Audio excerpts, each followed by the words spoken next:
Hello everyone, Victor from organicchemistrytutor.com is here, and in this video I want to talk about the SN2 reactions, which is probably the easiest out of all four classic mechanisms that we are going to talk about in the future.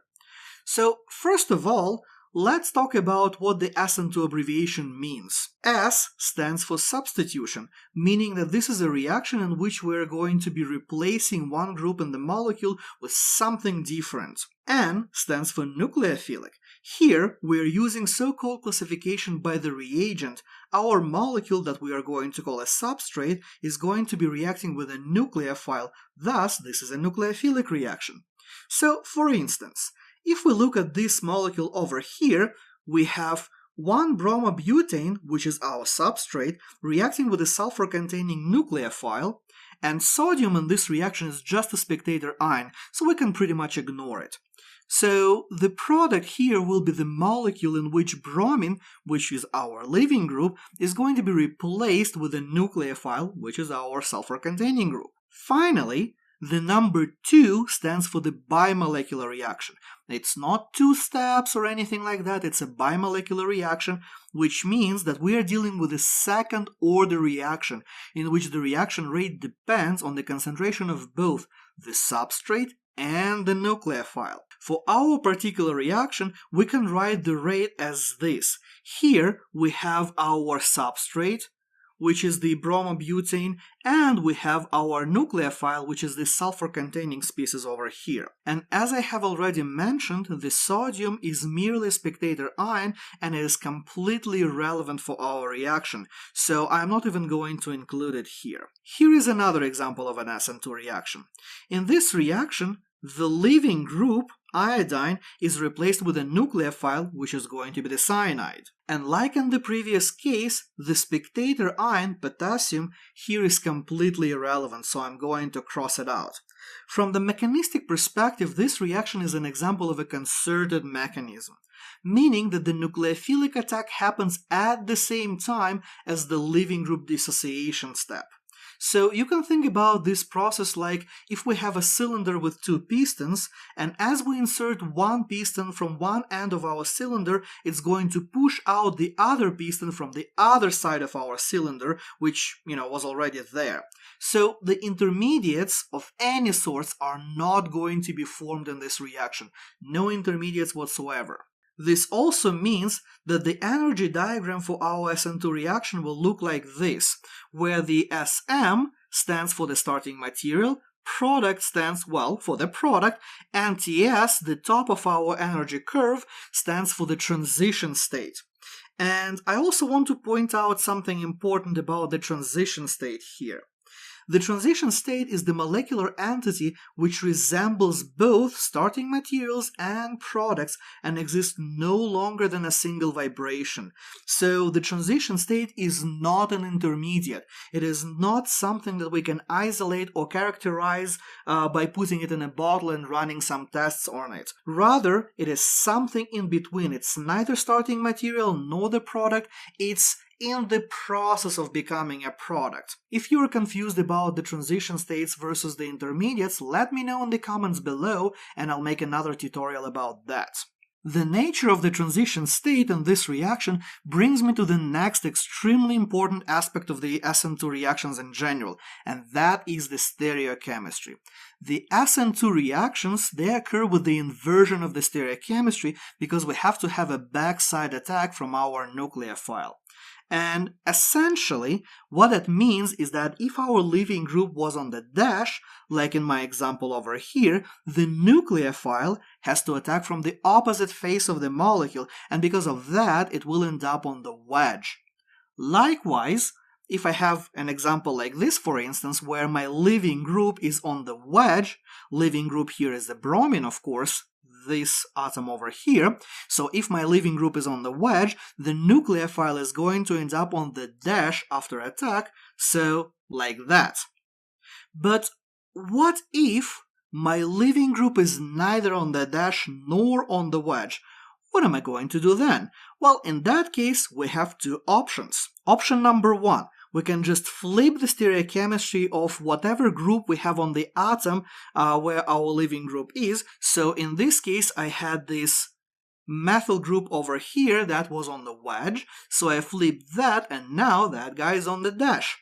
Or alternatively, I can flip my stereocenter like an umbrella in a high wind. And you can always double check that this is indeed the same molecule by assigning the R and S stereodescriptors to them. In this case, both of my stereodescriptors are R, so the product that I got in this reaction is in fact the same molecule. And here is something important that I want to point out while we are still talking about the inversion of stereochemistry in our molecule. Check out this example that I have on the screen. We have two chiral centers in this molecule. We have two chiral carbons. Let's call them the pink one and the green one for the simplicity's sake. And as our reaction only occurs at the green atom, the pink one will stay unchanged. Be very careful and pay close attention to where you're doing your actual reaction and don't just blindly flip everything around, because if we didn't touch an atom during the reaction, like in this case, we didn't do anything with our pink atom, it means that that pink atom must stay unchanged. So if you flip the stereochemistry of that one, that is going to be a mistake. Also, here is another one of my favorite trick question. So if atom does not have any kind of meaningful stereochemistry, usually because it's a primary atom with a leaving group, then there is nothing to flip.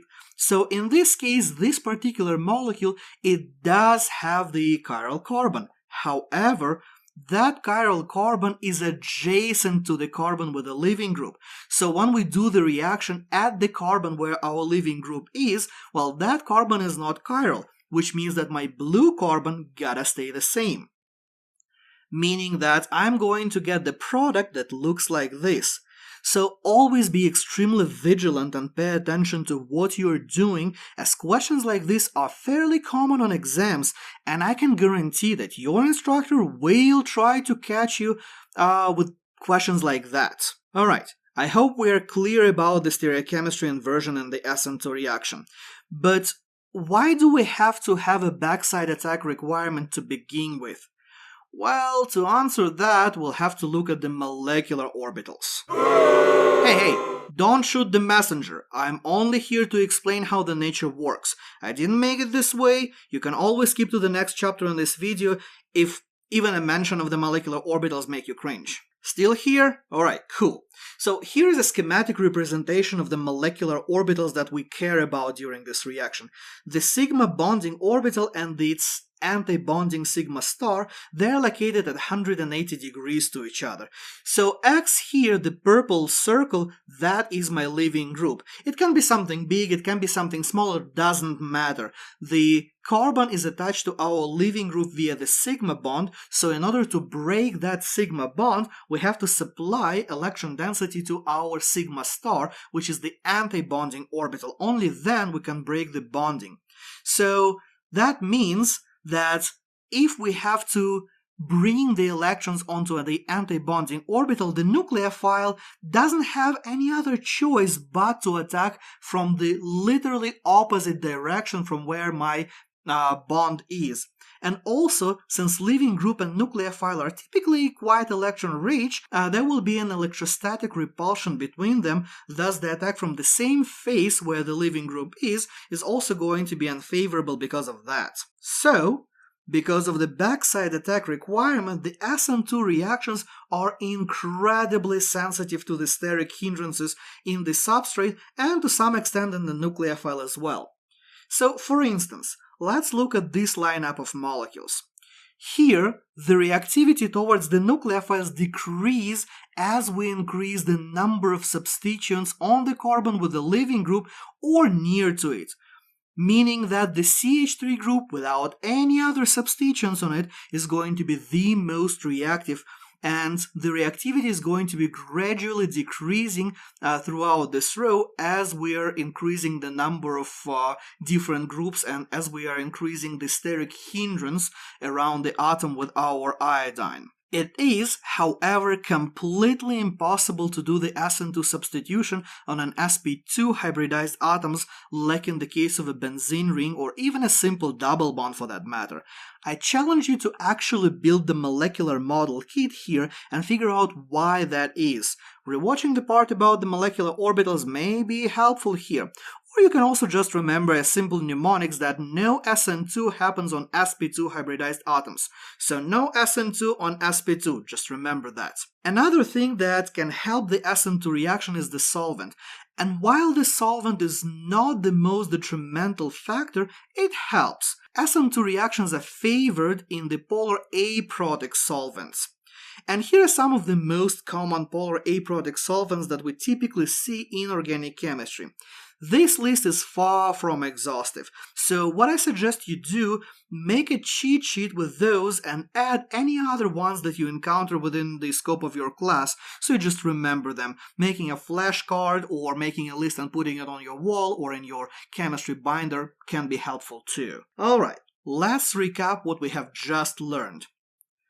The SN2 reaction is a bimolecular reaction whose rate depends on the concentration of both the substrate and the nucleophile. The SN2 has a concerted mechanism, meaning that all happens in one step and no intermediates are formed. Reaction proceeds with the inversion of stereochemistry due to the backside attack of a nucleophile on our substrate. And due to the backside attack, the reaction is very sensitive towards steric hindrances.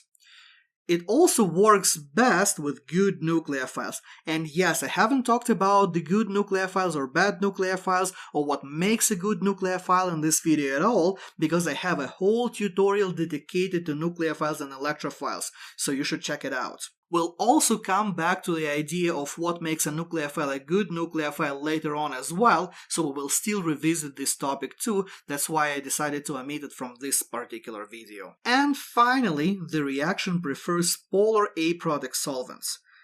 Easy peasy, right? Now the problem is, well, to learn how to apply all of this.